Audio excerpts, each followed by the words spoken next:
धन से बिस्तर मिल जाए पर नींद को तरसे नैना, किसी किसी को कांटों पे चलकर आए मन में चैना। भगवान सूत जी शौनक आदि ऋषियों को यही समझा रहे, क्योंकि जीवन के इतने सारे पहलू हैं, जीवन के इतने सारे अवयव हैं, जीवन के इतने निशान कि हम किस किस निशान को मिटाएं, हम कौन कौन से रिलेशन को सिद्ध करें, हम किसे सफल माने किसे असफल माने। एवं भूय दर्शितां कर्मं भूषणं क्रियां। महर्षि मनु कहते हैं, जिन व्यक्तियों के कर्म भगवत में है, शास्त्र में है, सत्संग में है, उनका जीवन ऐसे कारण तैयार करता है जिससे झोली में फूल बरसते रहते हैं। और हम सब फूल चढ़ाते हैं भगवान पर, तो इसका मतलब है हमें फूल फल चाहिए।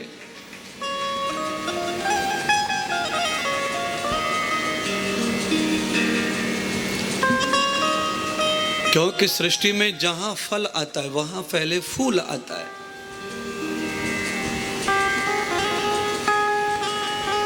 फूल और फल का जन्म किसी टहनी से होता है, किसी शाखा से, शाखा का जन्म वृक्ष से, वृक्ष का जन्म पृथ्वी से। तो हमारे सबके कार्यक्रम, हमारे जीवन के जितने भी संस्कार हैं, जीवन की जितनी प्रणालियां हैं, जीने के जितने संस्कार हैं, वो सब हमारे मूल वेद से, शास्त्र से प्रारंभ होते हैं। वही धरती है उनकी, वहां परंपराओं का जन्म होता है। पर धरती पर जितनी चीज पैदा होती हैं सभी भोगने के लायक नहीं होती हैं। धतूरे का फल कौन कौन खा सकता है? हाथ ऊपर करो। कोई हाथ नहीं कर रहे ऊपर। अच्छा बोलो, अमरूद कौन कौन खा सकते हैं? अमरूद सब खा सकते लगभग।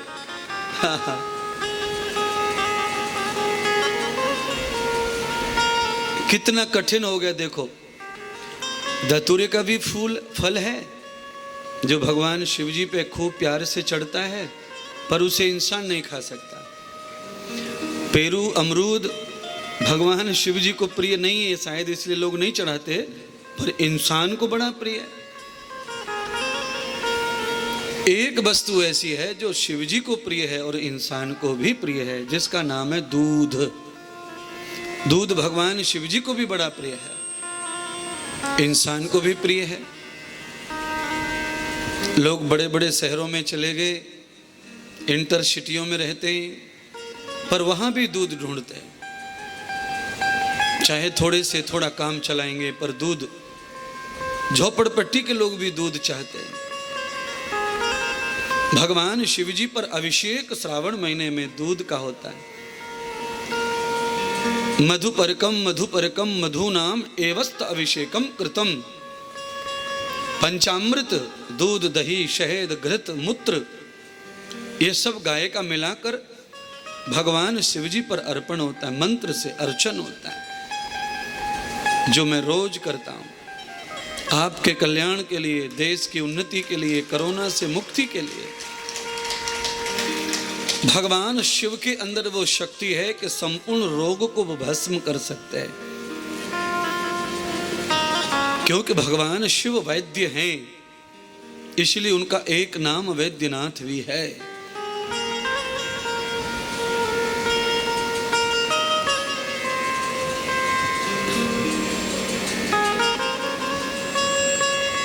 कूलर की ज्यादा हवा तेज है, बिल्कुल नजदीक कूलर रख लिया भैया ने।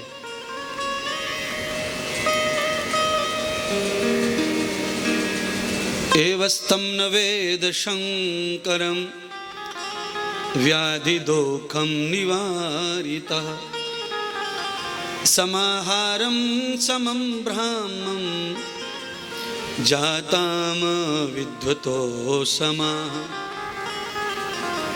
कोई ब्राह्मण हो, विद्वान हो, वेद जाता हो, निष्ठावान हो, कोई भक्त हो, समर्पित हो भगवान शिव जी को, तो फिर वो किसी भी प्रकार का अर्चन स्वीकार कर लेते हैं। दूध ना भी हो,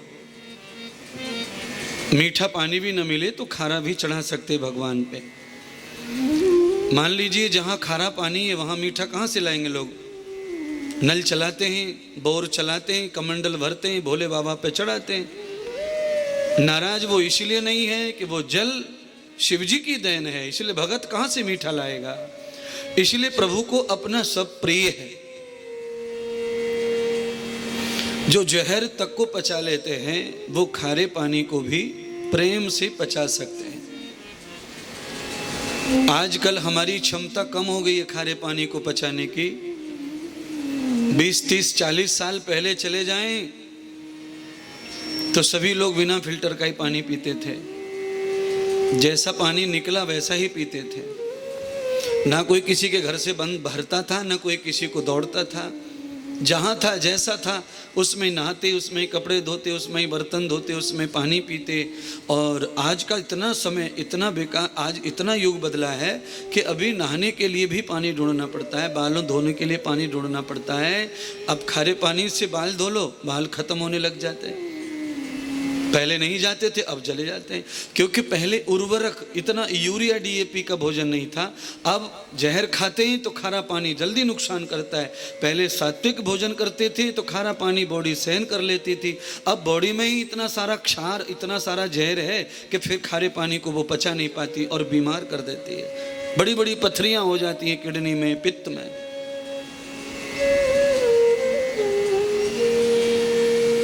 अगर हम भोजन में बर्तन कर लें, बदलाव कर लें, सुबह छाछ दलिया खा लें, दही पी लें, सुबह चाय कॉफी छोड़ दें, टोस्ट ब्रेड छोड़ दें, पकोड़े छोड़ दें। जो हमारा पूर्वज, हमारी दादी दादाओं का जो भोजन है, अगर वो वापस आ जाए तो खारे पानी को सहज पचाया जा सकता है।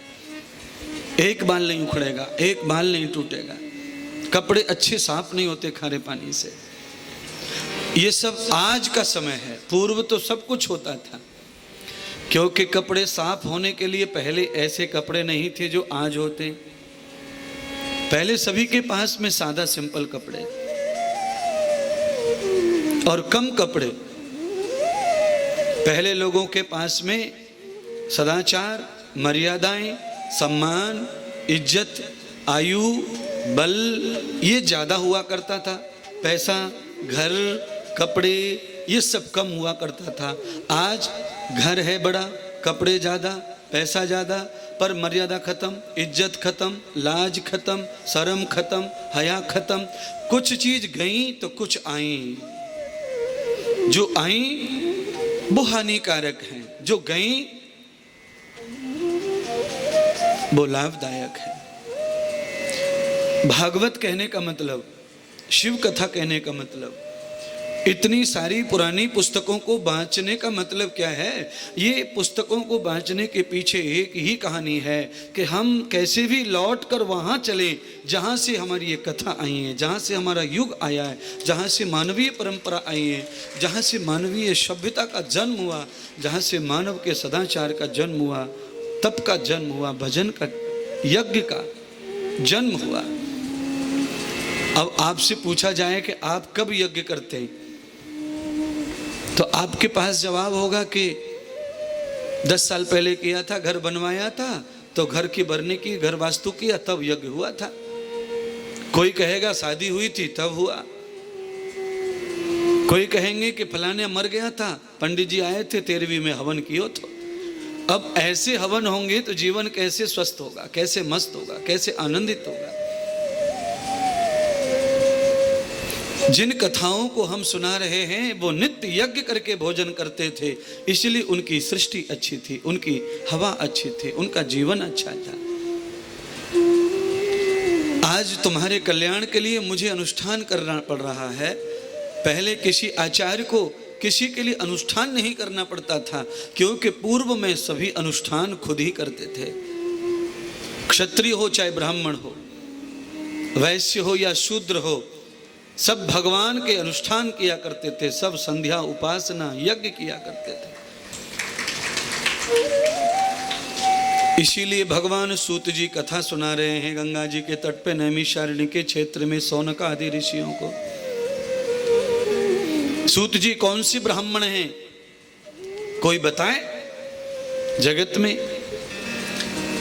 जरूरत नहीं है बताने की, क्योंकि पूर्व में तो सभी विद्वान थे। पूर्व में सबकी शिक्षा ही वही थी, सबकी शिक्षा प्रणाली वही थी। अलग अलग शिक्षाएं नहीं थी पहले। विद्यालय, गुरुकुल, पाठशाला, स्कूल्स, ये सबकी एक ही परंपरा, एक ही शिक्षा पद्धति। इसीलिए ब्राह्मण कोई अलग पढ़ के आए, क्षत्रिय अलग पढ़ के आए, ऐसा नहीं था। आपको इस चीज के लिए भागवत को ठीक से पढ़ लेना पड़ेगा। सुदामा और उद्धव जी दोनों ब्राह्मण कुल के थे, पर बलराम और कृष्ण कौन से कुल के थे? क्षत्रिय कुल के, यदुवंश कुल के। और जहाँ ब्राह्मण पढ़े वहीं पे ये पढ़े, और जो ब्राह्मण को शिक्षा दी गई वही कृष्ण और बलराम जी को दी गई। इससे सिद्ध हो जाता है कि हमारी पूर्व के पूर्वज, हमारे ऋषि, हमारे माता दादा दादी इतने ज़्यादा क्यों जीते थे, इतने खुश क्यों रहते थे, इतने लाडले प्यारे क्यों रहते थे, ताई इतनी अच्छी क्यों लगती थी, चाची के घर रोज रोटी क्यों खाई जाती थी? क्योंकि पहले सभ्यताएं अलग थी और आज की सभ्यताएं अलग हैं।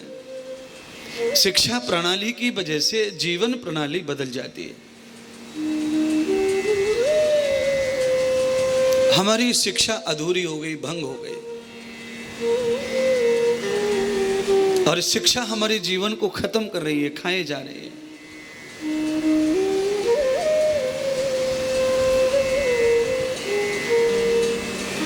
तो हमारी शिक्षा पद्धति बिगड़ी, इसीलिए हमें पांडाल लगाने की जरूरत पड़ी और कथा करने की जरूरत पड़ी।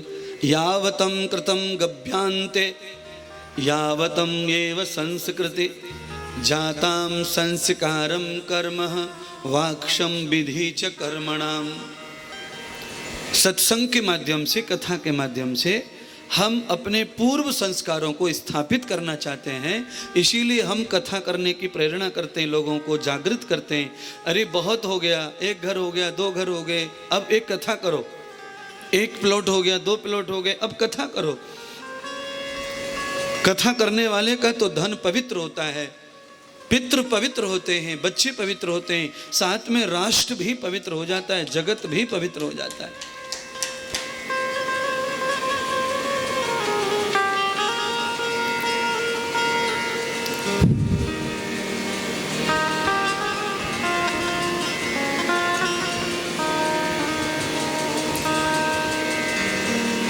एक साधे सब सधे। हमारे केसर संग जी ने ये बीड़ा उठाया, तो अकेले से ये बीड़ा उठाया तो देखो सब सद गया, सब काम पूरे हो गए। भोजन चल रहा है, दान चल रहा है, कथा चल रही है, लाइव चल रहा है। एक साधे सब सदे। हमारे जीवन में कितने बड़े बड़े नुकसान हो जाते हैं, कितना धन हमारा नाली में चला जाता है, व्यर्थ चला जाता है। कितना धन हमारे चोर उचक्के निकम्मे खा जाते हैं। क्यों खा जाते हैं? क्योंकि हमारा धन अपवित्र हो जाता है, और जो अपवित्र धन हो जाता है उसे किसी न किसी रास्ते से वो तुमसे छूट जाएगा। चाहे वो व्यापार का जरिया हो, चाहे वो कोई भी जरिया हो, वो धन आपसे छूट जाएगा, और उसमें हम कहेंगे नुकसान हो गया, नुकसान हो गया, नुकसान हो गया। भागवत जी में कथा जब हम ब्रज की सुनाते हैं, गोपी और भगवान की, तो उसमें कई जगह ऐसे दृष्टांत आते हैं जो दही की मटकी ताजी वो फूटती नहीं थी, और जिस दही में बासा दही, खट्टा दही, गंदा दही, वो फूट जाती थी। भगवान ने ऐसा वरदान दे दिया मटकियों को कि जिस दही में खट्टापन आ गया, बासी खराब हो गई, वो मटकी फूट जाए, और जो दही खाने के लायक बच्चों को तकलीफ ना हो, वो दही न फूटे, वो मटकी ना फूटे। और मेरे भगवान उसी मटकी को पत्थर मारते जो व्यक्ति के योग्य नहीं है, अपवित्र हो गई, दूषित हो गई, जिसका भोग करने से बीमार हो जाएंगे, जिसको भोगने से हम अस्वस्थ हो जाएंगे, हम मर जाएंगे, हमारे बच्चे बिगड़ जाएंगे। ऐसा धन आदमी के लिए राक्षस का काम करता है। तो धन कैसा चाहिए? तो कहा धनमं लक्ष्मी कृतम एवं लक्ष्मी वर्धिताम।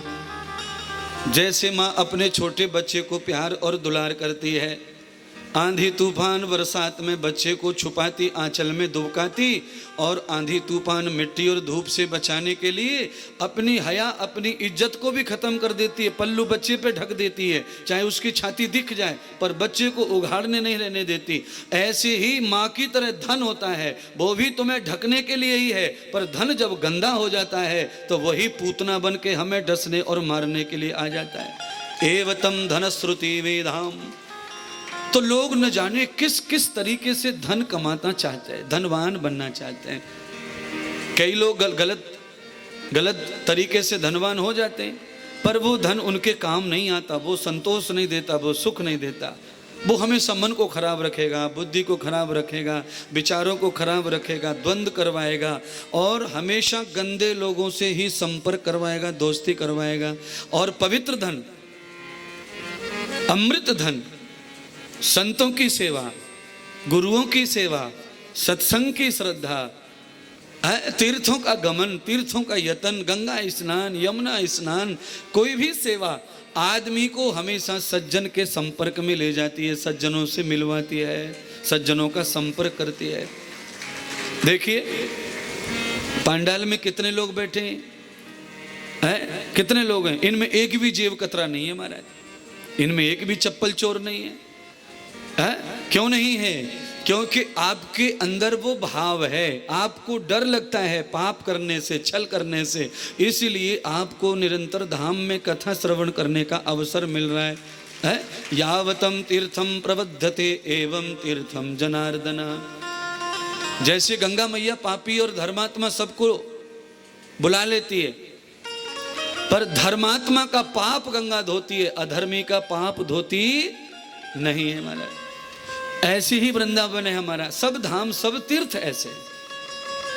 जो अधर्मी है, जो पापी है, जो दुर्जन है, जिनकी भावना नीच है, जिनके उपचार नीच हैं, उनको तीर्थ बुला तो लेगा, पर उनको धोएगा नहीं महाराज। यमुना जी में खूब दीपदान करो, खूब पूजा करो, खूब गोता लगाओ, वो तुम्हें नहीं धोएगी। जैसे गए वैसे लौट आएंगे। और बुद्धि सोचेगी हम तो यमुना नहा लिए, पूजा हो गई, दीपदान हो गया, सबरे पाप धुल गए, ऐसा सोच के घर चले जाएंगे, और घर जाके पता चला कि घर में तो झगड़े हो रहे हैं, कलेश हो रहा है, क्योंकि यमुना मैया ने काम किया, काम नहीं किया महाराज।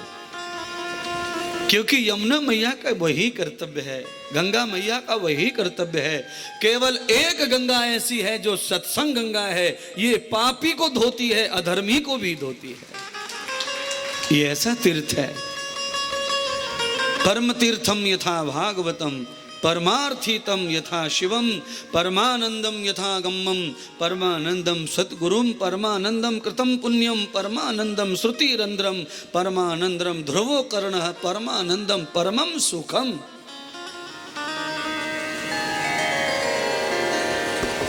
एक श्वास में इतनी लंबी संस्कृत बोलने के लिए भी बड़ा तप लगता है, और सब ताजा माल बोलना पड़ता है, ताजा। और उसके लिए परम पवित्र व्याकरण होना चाहिए। आवड़ खूबड़ बनावटी संस्कृत बोलना अलग है, और व्याकरण से सिद्ध करके बोलना अलग है। रिकॉर्डिंग ले जाना और रिकॉर्डिंग ले जाके इसका सब सर्च कर लेना, एक एक चीज का अर्थ बाहर आ जाएगा।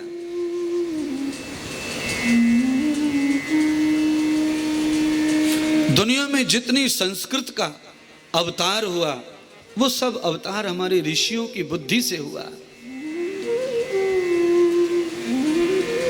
संस्कृत आकाश से नहीं टपकती, ये तो हमारी आत्मा में बैठी है। क्योंकि आत्मा में नारायण बैठे, तो उनकी वाणी भी वहीं बैठी है। रिकॉर्डिंग करके ब्रह्मा लेके आ गए, ब्रह्मा ने रिकॉर्डिंग चला दी, वो उनके पुत्र आदि नारद आदि को प्राप्त हो गई। नारद ने रिकॉर्डिंग चला दी, वो और ऋषि मुनियों को प्राप्त हो गई। व्यास जी को, व्यास जी ने रिकॉर्डिंग चला दी तो वो पुस्तकों में रिकॉर्ड हो गई, और आज वो रिकॉर्डिंग इंद्रदेव से आपको सुनने को मिल रही है भगवान की वाणी। वो ये तो रिकॉर्डिंग है सब। कितनी कथाओं में हमने कहा कि फाड़ के देख लो, कहीं पर ज्ञान दिखाई देगा, जहां से तोड़ोगे फाड़ोगे खून निकलेगा, मांस के चिथड़े निकलेंगे, शिव कथा नहीं निकलेगी, क्योंकि ये शिव कथा अदृश्य है। जितनी मैं उगल रहा हूं वो तो निकल रही है, आपको समझ रही है, पर उगलने के बाद 5 मिनट के बाद क्या कथा आने वाली है वो आप कोई नहीं जानता, क्योंकि वो अदृश्य है, निराकार है, कथा का कोई आकार नहीं है, इसीलिए वो कभी खत्म नहीं होती, कभी शांत विश्राम नहीं होती, कभी रुकती नहीं है। मैं रोक दूंगा 7 दिन की हो गई, कोई दूसरा चलाता है, कहीं ना कहीं चल रही रहती है, वो कभी नहीं थकेगी। न इति कर्मणो न इति कथा न इति एवह न इति श्रोताम इति एवं वक्ता, इसका कभी अंत नहीं है, न सुनने का, न कहने का, न जानने का। इसको जितना जानो कम, जितना सुनो कम, जितना कहो कम। कितनी शिव कथा हो गई, कितनी भागवत, कितनी रामायण हो गई मेरे मुख से, पर वो खत्म नहीं होती, बढ़ती चली जाती है। अभी हम चाहें तो इसे 4 महीने चलाएं, 6 महीने चलाएं शिव कथा को, हमारे पास तो टाइम है, पर यजमान के पास इतना धन और टाइम होना चाहिए। इसीलिए 7 दिन एक चक्र के हैं, तो उन 12 में हम कथा सुनते हैं। इससे ये प्रमाण समझ में आता है कि गुरुवार से गुरुवार जितने दिन आते हैं, हर दिन सत्संग, हर दिन चर्चा प्रभु की हो, तो 7 दिनों में हर रोज चर्चा हो जाती है। तो हम कोई भी दिन खंडित न करें, हर रोज कुछ न कुछ भगवान का श्रवण करें।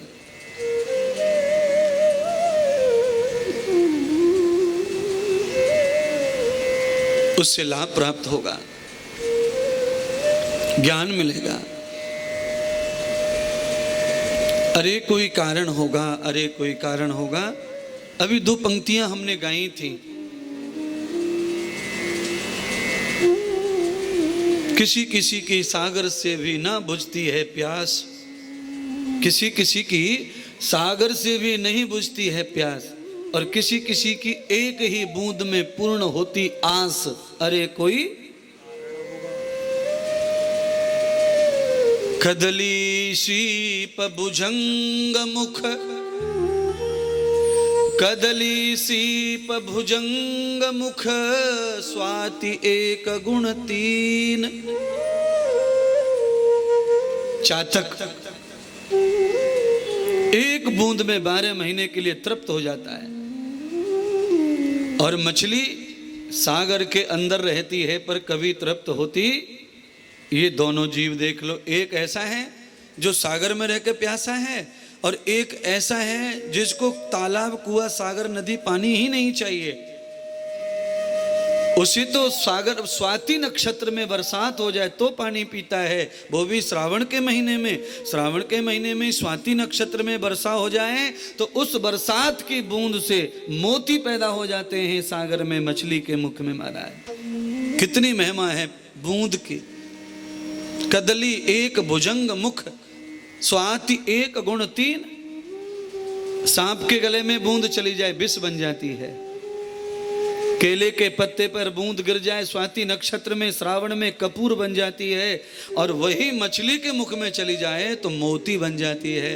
1 बूंद के 3 जन्म होते हैं महाराज। आपके भी ऐसे ही कितने जन्म होते हैं, जैसा व्यक्ति जैसा स्थान वैसा जन्म हो जाता आपका है। मौसी मर गई, उसके यहाँ आप चले जाएं तो आपका नया अवतार होता है, गले मिल मिल के रोती हैं, गले मिल मिल के रोती हैं। ऐसे ही मौसी की बहू के बच्चा हो जाए, बैंड बज रहा हो, तुम्हारा अलग अवतार हो जाता है। नहीं नाचना आता तो भी हिलाती हैं अपने आप को बैंड पे। मौसी के यहाँ पोता जो हुआ है, नया जन्म हो गया। देवरानी जेठानी में थोड़ा ऊंच नीच हो जाए, वहां नया अवतार हो जाता है। वहां पे कौन सा अवतार हो जाए? नया अवतार। छाती ठोक ठोक के लड़ती है, चौकट पे माथा फोड़ फोड़ के लड़ती है, नया अवतार हो जाता है। और जब किसी गुरुदेव के चरणों में आते हैं तो एक नया अवतार हो जाता है, लेट के प्रणाम करते हैं, समर्पित हो जाते हैं, एक नया अवतार हो जाता है। तो आपके कितने जन्म हैं और आप एक हैं। इसलिए महात्मा कहते हैं स्वाति एक गुण तीन, बूंद एक है पर अलग अलग जगह अलग अलग जीव के पास जाने से अलग अलग अर्थ हो गया उसका। सांप के पास जहर बन गई, मछली के पास मोती बन गई, केले के पत्ते पर कर्पूर बन गई। ऐसे ही ये कथा है, ये अमृत बूंद एक है पर सब श्रोताओं के पास इसका अर्थ अलग अलग हो जाता है। कौन इसे किस ढंग से सुन रहा है वैसी कथा अर्थ करती है। क्षमाहारम न वेदिताम एवतम ब्रूयतम अह। जो आहार हमारे लिए सम है यानी कि हितकर है वो हमारे कान सुने। ऐसी आशा भगवान सूत जी सौनक आदि ऋषियों से करते हैं। आज भगवान सूत जी ने महाकालेश्वर महादेव की कथा का श्रवण कराया। भगवान शिव जी का तीसरा लिंग है ये। 12 ज्योतिर्लिंग की कथा तीसरा ज्योतिर्लिंग है। उज्जैनी में है, सब जानते हैं। प्राचीन नाम अवंतिकापुरी। क्षिप्रा नदी पर ब्राह्मणों की नगरी थी पूर्व से। बाद में राजा विक्रमादित्य जी का जन्म हुआ। राजा विक्रमादित्य ने संवत समय की गणना शुरू की और अवंतिकापुरी का नाम उज्जैनी करके विक्रमादित्य महाराज ने बौद्ध धर्म को अपना लिया। एवतम धर्म समाहित जाताम व्याधिनाम तथा। क्योंकि समय समय पर व्यक्ति आडंबर से परेशान हो जाता है तो नई नई चीज अपना लेता है। जिस समय विक्रमादित्य महाराज का अवतार हुआ उस समय पाखंड हिंदू धर्म में चरम सीमा पर था। पाखंड, गाय काट करके हवन में चढ़ा देते थे आचार्य लोग, इतना ज्यादा अंधविश्वास।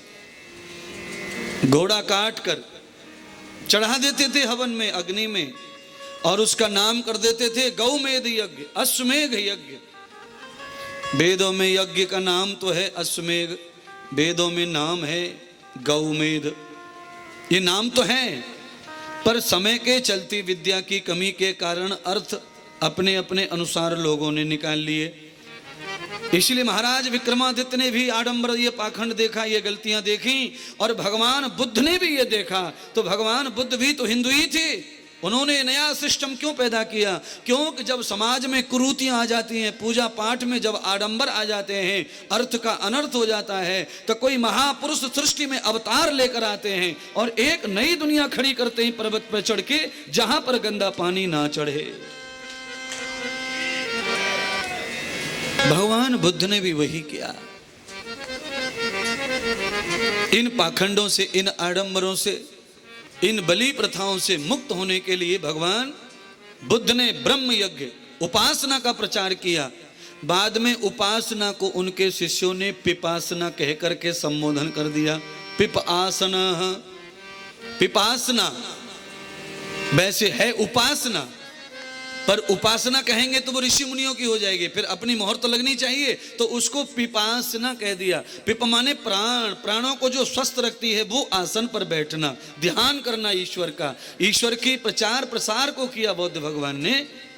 और बाद में आज का युग ऐसा आ गया बौद्ध धर्म का जिसमें ईश्वर का प्रचार नहीं है, अब उसमें खाली फोटो का प्रचार हो रहा है। वो भी खत्म हो गया, वो भी बर्बाद हो गया। बौद्ध भगवान ने फोटो को हटाया और भगवान को लाए। अब बौद्ध भगवान को मानने वाले लोग भगवान को हटा दिए, फोटो लेके आ गए। उल्टा हो गया सारा काम। भगवान महावीर जी ने ब्रह्म ज्ञान, स्वाध्याय को, विद्या अध्ययन और तप को, व्रत, बिन आहार रहने को सर्वोपरि रखा ध्यान के लिए, ईश्वर पाने के लिए। अब बौद्ध महावीर के भी फॉलोवर्स वो भी लेके आ गए फोटो, चित्र, मंत्र, वो भी अलग प्रकार हो गया। तो कहाँ से शुरू होता है सिस्टम, कहाँ खत्म हो जाता है। ऐसे हिंदू धर्म में बार बार परिवर्तन आता चला गया। 5000